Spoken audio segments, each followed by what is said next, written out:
Namine Namaste Saraswate Deve Gauravani Pracharine Nirvishesha Shunyavadi Paschatya Deshatarine Jaya Shri Krishna Chaitanya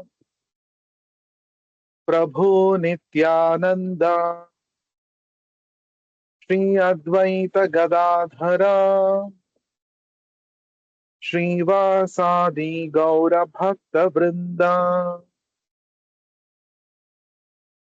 Hare Krishna Krishna Krishna Hare Hare Hare Rama Rama Rama Hare Hare. Thank you so much. So today is day 7 of Damodara Meditations, the 7th day of the auspicious Karthik month.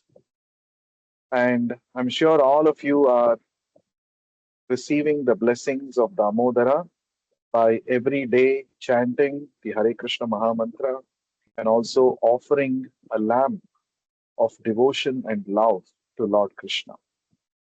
So today we are going to enter into the third stanza of the Damodarashtaka. So first we will hear the third stanza, we will hear the song, and then we shall discuss.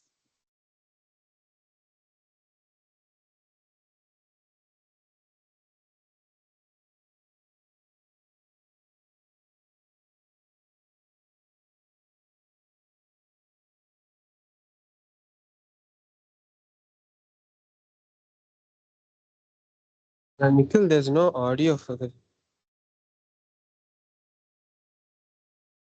I think while sharing, you didn't enable the audio share. Yes.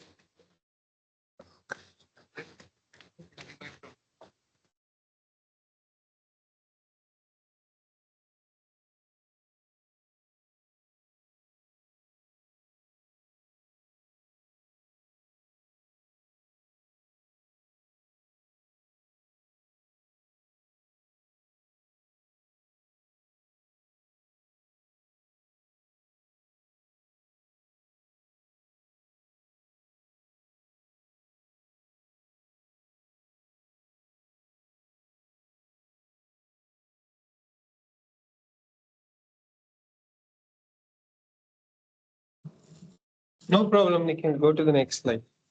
Let's not delay Yeah, further. yeah, no problem. Yes. So let me myself sing the third stanza. So we are beginning with the third stanza. The text is here. Iti driksvalilabhirananda kunde svaghosham nimajjantam akyapayantam tadiyeshitagneshu bhaktairjitatvam punah prematastam shatavrati vande. So this is the third verse of Sri Damodarashtaka from the Padma Purana. So let us see what is the meaning of these 4 lines, the translation. Next slide.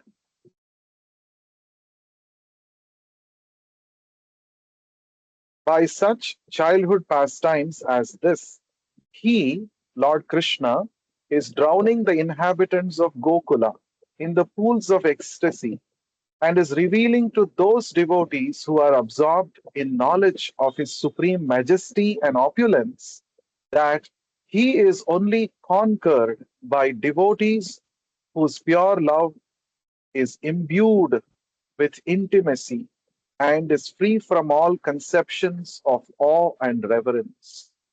With great love, I again offer my obeisances to Lord Damodara hundreds and hundreds of times. So, in this verse, we are seeing how, because of the Leelas Krishna performs, everybody in Gokul is swimming in a pool of ecstasy. And Krishna is revealing that I am conquered by pure love in intimacy than than by the devotees who are in knowledge of my supreme majesty and opulence. So let us try to understand more about this. Today we will meditate on the first line of this stanza. Iti drik swalilabhir ananda kunde. Iti drik. Iti idrik. Displaying in this way childhood pastimes such as Damodar Leela and so forth. Iti means thus or in this way. Idrik, like these, the activities of this sort. Idrik means Swalila bhihi, by his own leelas, by his own pastimes. Ananda kunde, in a pool of bliss. So all the residents of Gokul, they are immersed in a pool of bliss just by seeing the wonderful leelas of Lord Krishna, especially his childhood leelas.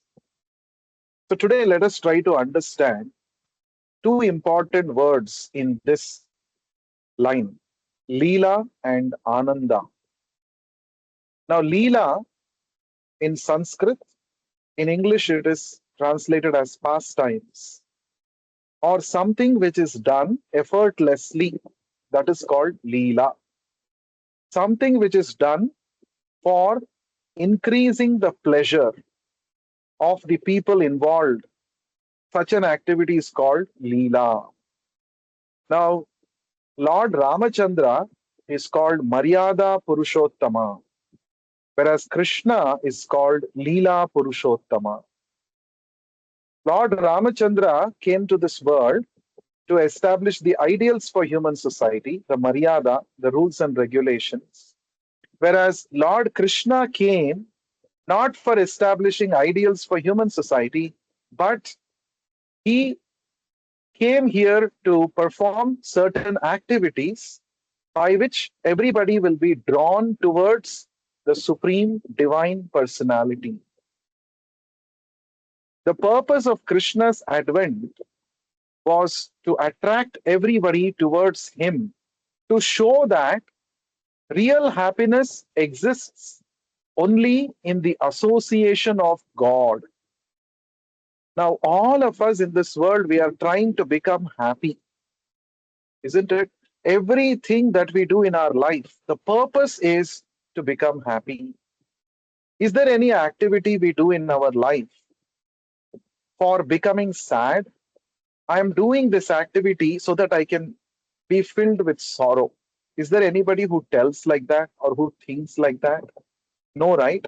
In fact, everything that we do is for the purpose of Ananda. Ananda is another word in this line.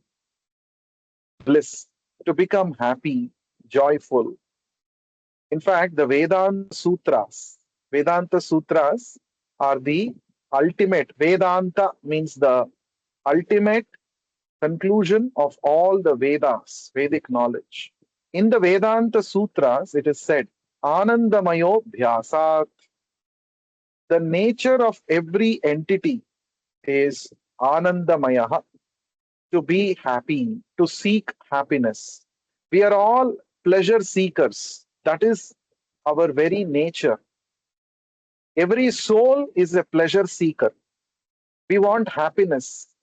That is our natural position. Just like for the fish to live, water is very much required. Water is its very life. In the same way, for the soul, three things are its three things are part of it constitutionally. Sat, Chit, and Ananda. Sat means eternality. We always want to live eternally, right? We don't want to cease to exist. That is the first quality of every soul. Then second is Chit. We always want to seek knowledge. We seek clarity in life. We want to understand things. around us. We want to understand people around us. We want to understand phenomena happening around us. This is called chit, the ability to know. So, this is another important, inseparable quality of the soul. And third one is ananda. Ananda means happiness, bliss. We always seek pleasure.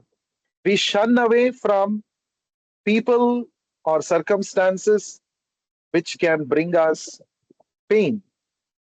And we always try to embrace pleasurable circumstances. We want to befriend people who increase our pleasure, isn't it? You know, why do we make friends? We want to hang around with the friends. Why? Because all the friends, birds of the same feather flock together, isn't it? The same thing is mentioned in the Ramayana. Samana shile vyasaneshu sakhyaha. Sakhya means friendship. And whom do we make friends with? We make friendship with those people who have similar vibes, right? Who resonate with us with the same frequency, right? For example, if you are a good swimmer, you enjoy swimming, then you will go to the swimming camp, or you will go to a place where you can swim, swimming pool place, and you will find out, you will make friendship with people who also are similarly interested. And then you will make a group of, oh, we are all swimmers, and we hang around. We go to some natural places of, natural beauty where there are water bodies. So therefore, we can all go and swim there together with people of similar interests, isn't it? This is very natural for us. We seek pleasure in our life, isn't it? Because that is the very nature of the soul. We are the soul, we are not the body. This is a very, very first fundamental understanding we get from the Bhagavad Gita. The ABC of spiritual knowledge is we are not the body, we are soul. And that soul has got three innate characteristics: Sat, eternity; Chit, knowledge; Ananda, happiness or bliss. Now, in the Bhagavad Gita, Lord Krishna says that there are different varieties of Ananda, different varieties of happiness.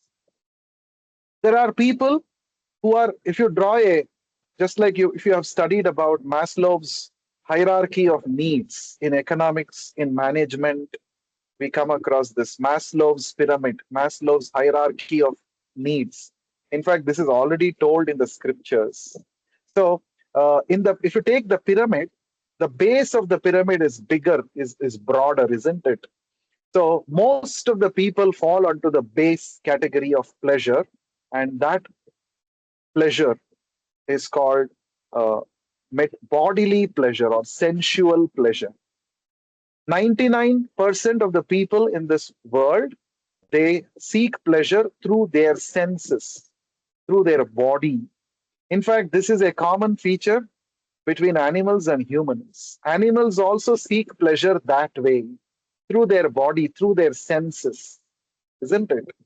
Above those who seek sensual pleasure are those who seek emotional pleasure, or in other words, relationship pleasure, that is appealing to the mind, right? That is called emotional pleasure. We want to, you know, uh, these people are little elevated than the sensual pleasure seekers. They derive pleasure in connecting with people of similar interests. That is called relational pleasure, right? Or emotional pleasure. Now, above that emotional pleasure, there is the third kind of pleasure called intellectual pleasure. Intellectual pleasure means the joy of discovering the truth. The scientists, the researchers, they all fall into this category. Intellectual pleasure.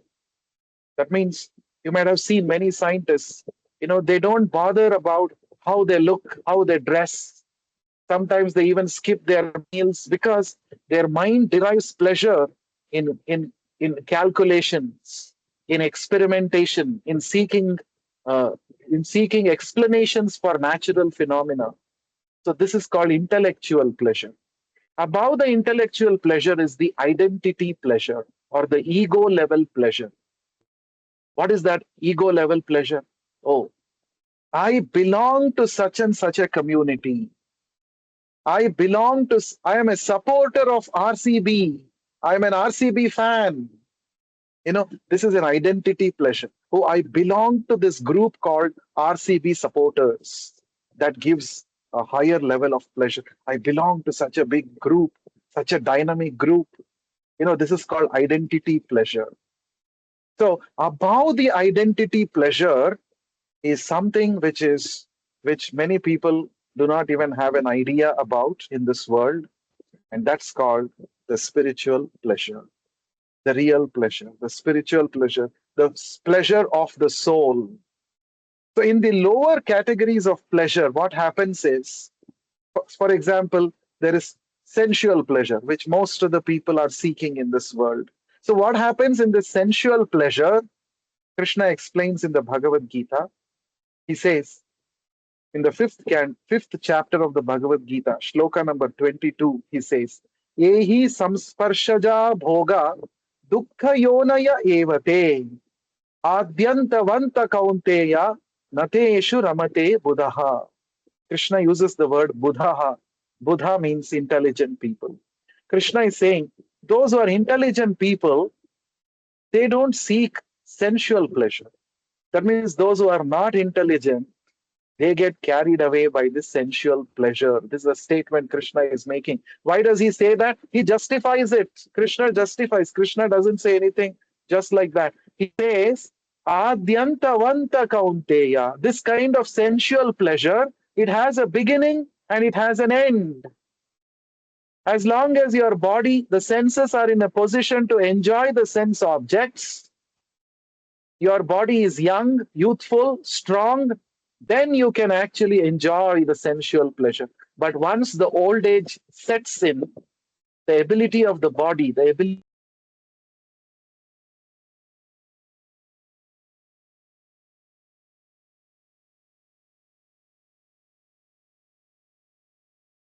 So Krishna says, this is called Adyantavanta. It has a beginning and it has an end. It has a beginning and an Hare end. Krishna Prabhu. So, Hare Krishna. Your voice gone, Prabhu, I, earlier. While speaking something like ability, there it stopped. Main okay. point gone, I feel.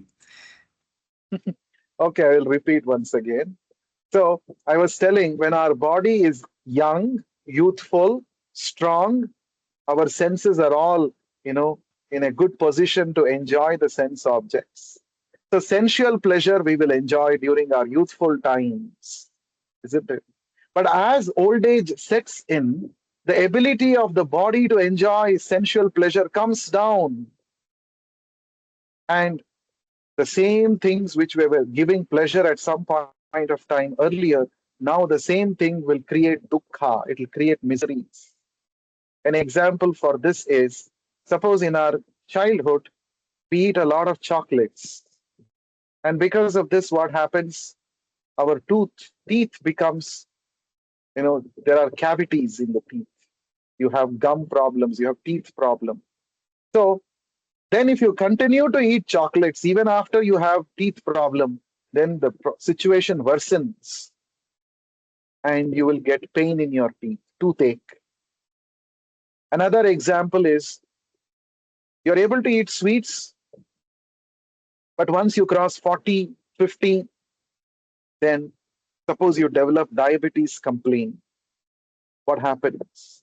The same sweets which were giving pleasure once upon a time becomes a source of misery. So this is the nature of material pleasure. Material happiness is insubstantial. It cannot always keep us engaged. It cannot always give us a kind of kick. Our body, its ability to enjoy comes down. If you draw a graph, in the x-axis, if you take your age, in the y-axis, you take sensual pleasure that you can experience. Initially, it will be in the peak, but as your age, As you become older and older, this graph falls down. And then it meets the zero line, and then it falls down further towards the negative side. Because as I said, the same thing which were giving pleasure once upon a time, with old age, they will give miseries. So negative happiness, minus happiness. And that's how it is. So Krishna is giving a very interesting, he's giving a very interesting perspective to us. Don't run behind material pleasures. So the sensual happiness, emotional happiness, intellectual happiness, and identity happiness, all of these four, they have a beginning and they have an end. And they cannot give us pleasure forever. But we are the soul. We are the soul. We are not the body. We are not the mind. We are not our intellect. We are not our ego. We are beyond all these four. We are the soul. Soul is eternal. Because we are eternal, we seek eternal pleasure. But the material sources of happiness cannot satisfy the craving of the soul. So therefore, there is a higher kind of pleasure.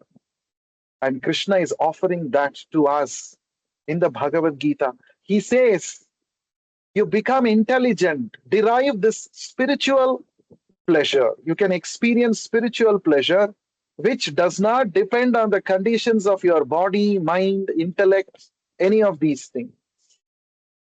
Right? So spiritual pleasure is what Krishna wants to award us, because only spiritual pleasure can give us real satisfaction. So what is that spiritual pleasure? How does the soul enjoy? Right? So here is an example for that in the Damodar Leela. All the residents of Gokul, they are doing their normal routine work. They are all farmers and cowherd community. And they are every day witnessing certain Leelas performed by Krishna. And just by witnessing these Leelas, these activities of Krishna, they are becoming fully satisfied. And this satisfaction, there is no end to it. It is not dependent on the body's ability, senses ability. It is not dependent on your intellectual capabilities. It is not dependent on your mind. It's not dependent on your ego. It is directly satisfying the soul. So, the activities of Krishna, when they are witnessed or when they are heard about from the right source, they have the capacity to, to give real satisfaction to the soul. This is revealed in the Srimad Bhagavatam. Evam prasanna manasaha bhagavad bhakti yogataha bhagavad tattva vijnanam mukta sangasya jayate. It is said. But when you understand this transcendental science that Krishna is talking about in the Bhagavad Gita, when you understand the transcendental activities of Krishna, when you relish these activities, then what happens? Prasanna manasaha. Right? You become fully satisfied. And then Krishna talks about two qualities, which are two characteristics, special characteristics of of a person who is situated in this spiritual bliss. So Krishna talks about this in the 6th chapter of the Bhagavad Gita. He says, a person who is experiencing this boundless happiness on the spiritual platform, number one, all his hankerings are at once satisfied.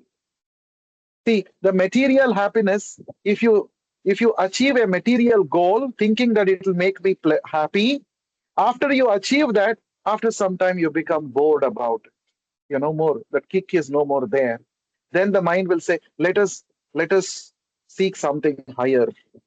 Then after you achieve that higher thing, then after some time that also becomes very normal. And then the mind says, let us chase after something higher. So higher and higher and higher and higher. There is no end to it. Even the richest person on this planet will not say, I'm fully satisfied with my bank balance. He will say, no, I want more. So now the people are saying, we have fully exploited the resources of the earth. Now let us go to the Mars. And there we will establish human settlements. There we will explore the natural resources like this. So there is no end to it, right? So, but when one is experiencing real spiritual bliss, right? So one experiences freedom from all material hankerings. And the second quality that Krishna says is, even amidst the greatest miseries, such a person will be undisturbed, unshaken. Even amidst the biggest problems, biggest challenges, biggest calamities, a person who is experiencing spiritual pleasure because of his relationship with Krishna, such a person will not be shaken up.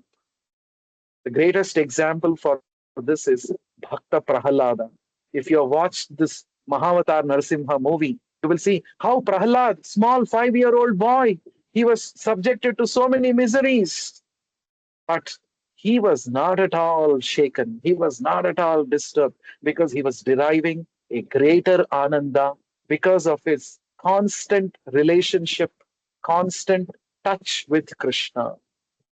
So you may say Prahalad was very fortunate. He was able to become a devotee, or the residents of Gokul were very fortunate. They were able to witness the Leelas of Krishna, which are all spiritual. They were able to witness every day. That's why they were drowning in a pool of ecstasy, pool of happiness. But I am born in this Kali Yuga. I don't have such an opportunity, and I don't know how to come to that stage. No, there is a good news. There is a good news. So the scriptures say, Kaler dosha nidhe rajan, astihi eko mahan gunaha, kirtana deva krishnasya, mukta sanga param vraje. The Srimad Bhagavatam says, even though Kali Yuga is an ocean of faults, here we are talking about ocean of pleasure in Krishna's Leelas, but in Kali Yuga we are in an ocean of faults. There are so many things which are not okay in Kali Yuga, isn't it? The air that we breathe is polluted. The water that we drink is polluted. The food that we eat is not of good quality. It's polluted. Everything is polluted. People's minds are polluted. That's the nature of Kali Yuga. So, Kaler Dosha Nidhe Rajan. So, Shukadev Goswami, who is the narrator of Bhagavatam, he's telling Maharaj Parikshit, O Rajan, O King, Kali Yuga is an ocean of faults. Kaler dosha nidhe rajan, astihi eko mahan gunaha. But there is one mahan guna, one great quality of this Kali Yuga. Asti, there is. What is that? Kirtana deva krishnasya mukta sanga param vraje. Simply by chanting the holy names of Krishna, you can become insulated from the negativities of Kali Yuga. You can make spiritual progress, and you can experience the greatest bliss, ananda, even while living in this material world in Kali Yuga. So, the same pleasure that the residents of Gokul derived by seeing Krishna's Leelas face to face, we can also derive by associating with Krishna's own avatara in Kali Yuga, that is the holy names of the Lord. Hare Krishna, Hare Krishna, Krishna Krishna, Hare Hare, Hare Rama, Hare Rama, Rama Rama, Hare Hare. We should simply chant and hear attentively. That's the way to associate with this incarnation of Krishna, that he has come in the form of Nama, in the form of his holy names for all of us in this Kali Yuga. So we have a good news. In Kali Yuga also Krishna has appeared in the form of Hare Krishna mantra.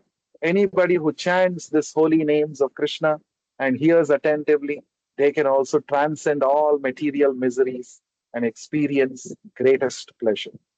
So let us all experience that for the next 1 minute by chanting the Hare Krishna mantra together. Please join me. We will chant together for 11 minutes. Sorry, 1 minute for 11 times. Hare Krishna, Hare Krishna, Krishna Krishna, Hare Hare, Hare Rama, Hare Rama, Rama Rama, Hare Hare. Hare Krishna, Hare Krishna, Krishna Krishna, Hare Hare, Hare Rama, Hare Rama, Rama Rama, Hare Hare. Hare Krishna, Hare Krishna, Krishna Krishna, Hare Hare, Hare Rama, Hare Rama, Rama Rama, Hare Hare. Hare Krishna, Hare Krishna, Krishna Krishna, Hare Hare, Hare Rama, Hare Rama, Rama Rama, Hare Hare.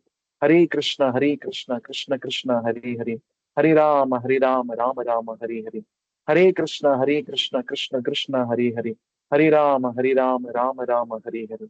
Hare Krishna, Krishna Krishna, Hare Hare. Hare Rama, Rama Rama, Hare Hare.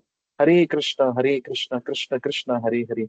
Hare Rama, Rama Rama, Hare Hare.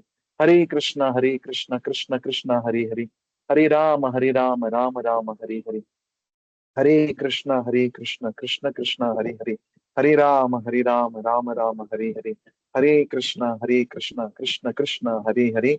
Hare Rama, Rama Rama, Hare Hare. Yes. Thank you very much for chanting along with me. And in fact, I recommend all of you strongly every day, at least for 8 minutes, you should chant the Hare Krishna mantra. In 8 minutes, you will be able to chant 108 times of this mantra.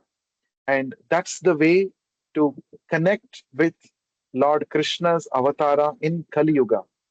And there is no difference between the person Krishna and this Hare Krishna mantra. Both are same in all respects. So we should not think that only the residents of Gokul were able to see the pastimes of Krishna, the Leelas of Krishna, and experience Ananda.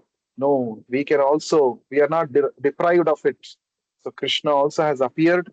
He is performing his Leela in this material world in Kali Yuga through this Hare Krishna Maha Mantra, and he is dancing on the tongues of countless devotees who chant this mantra every day, and he bestows Ananda to such devotees.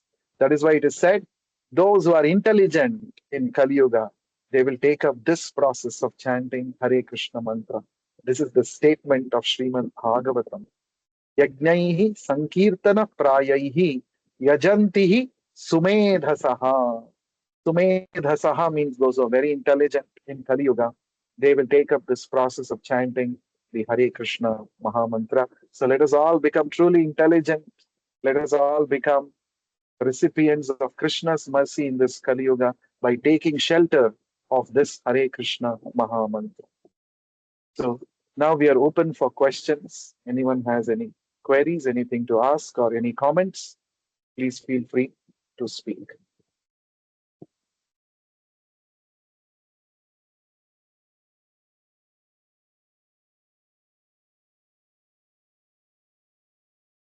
Okay, looks like no one has any query or any comment. Hare Krishna, That's Prabhu. fine.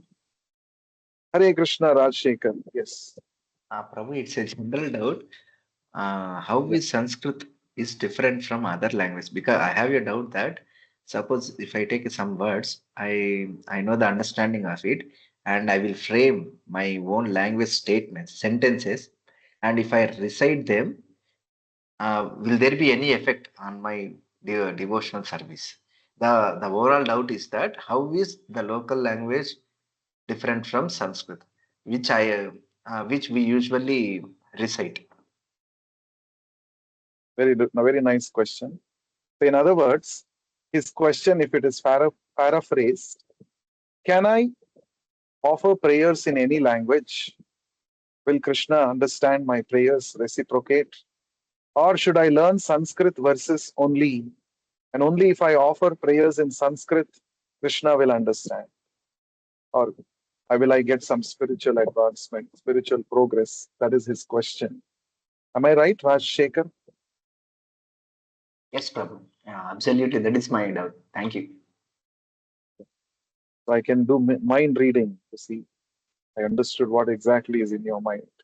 Okay. So Krishna is a multilinguistic personality. He's a polyglot. So he can understand, he can speak in any language. Okay. So it doesn't require that you have to learn and memorize Sanskrit shlokas and offer prayers only in Sanskrit. Only then Krishna will answer your prayers. Nothing like that. You can offer prayers in any language. The only thing that Krishna sees is your consciousness, your love and devotion with which you're offering prayers to the Lord. So that is what Krishna sees. Bhavagrahi Janardana. He sees your bhava, your consciousness. Having said that, but you see, all our Vedic scriptures are in Sanskrit language. And Sanskrit is such a wonderful language that in few words, a lot can be said. Every Sanskrit word has got deep meanings. And in fact, the Sanskrit, the very meaning of the word Sanskrit means samskritaha, samyak. Samyak means nicely. Kritaha means done or constructed. So Samskrita means a language which is very nicely constructed, which has various capabilities and features and functionalities. So uh, our Vedic scriptures are all written in Sanskrit language because that's one of the ancient languages of the world. And if somebody is able to understand Sanskrit, it is good, but that's not a qualification to understand what is mentioned in the scriptures, because there are many great Vedic or Sanskrit scholars, but they might have not understood the essence of what the Bhagavad Gita or the Bhagavatam says. So merely having a competency in Sanskrit language is not a qualification to understand the scriptures. So, what is the qualification to understand scriptures? That is mentioned by Lord Krishna himself in the 4th chapter, 34th shloka of Bhagavad Gita. He says, Tad vidhi pranipadena pariprashnena sevaya upadekshanti te jnanam jnaninas tattvadarshinaha. Krishna is not saying in this verse that if you want to know spiritual knowledge, you should become a Sanskrit scholar. No, he's not saying that. He's saying if you are interested to know spiritual knowledge, you should go to a bona fide guru, approach him with humility, bow down to him, render service to him, and when he is pleased with your service attitude, he will reveal all the knowledge to you. Just like that, he will reveal it to you, and then you can understand. So, this is the process approaching a guru and learning from him. This is the process. And as far as prayers are concerned, you can offer in your local language also. There is no hard and fast rule, right? So there is no language bar with Krishna. Hope that answers your question. Yeah, I Is understood there a you. Happy to hear that. And one more thing, how to improve Guru Bhakti. Suppose yeah? in these days, I feel, as far as I know, it's not easy to wholeheartedly respect Guru. Hmm. So, in order to improve that Guru Bhakti, is there any technique? Yeah, technique. Okay. First of all, we should know who is a guru. Then we can talk about Guru Bhakti. I cannot accept anybody and everybody as a guru. Guru means heavy. The word guru means heavy. From the same word guru comes Gurutva Karshana Shakti. Gurutva Karshana means gravitational pull. A heavy object pulls a lighter object towards itself. That's called Gurutva Karshana. So Gurutva means heaviness. So a guru is one who is heavy with spiritual knowledge and realization, and who is himself practicing it in his daily life and showing it by his example. He is a guru. So we have to understand who is a bona fide guru. So the scriptures mention certain qualifications of a bona fide guru. Number one, a bona fide guru should have received spiritual knowledge and training from another bona fide guru, right?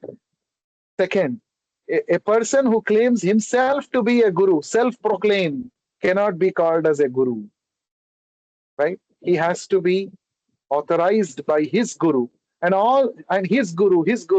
Everybody is coming in a parampara system. So the foremost qualification of a guru is he must be coming in a proper, recognized parampara system.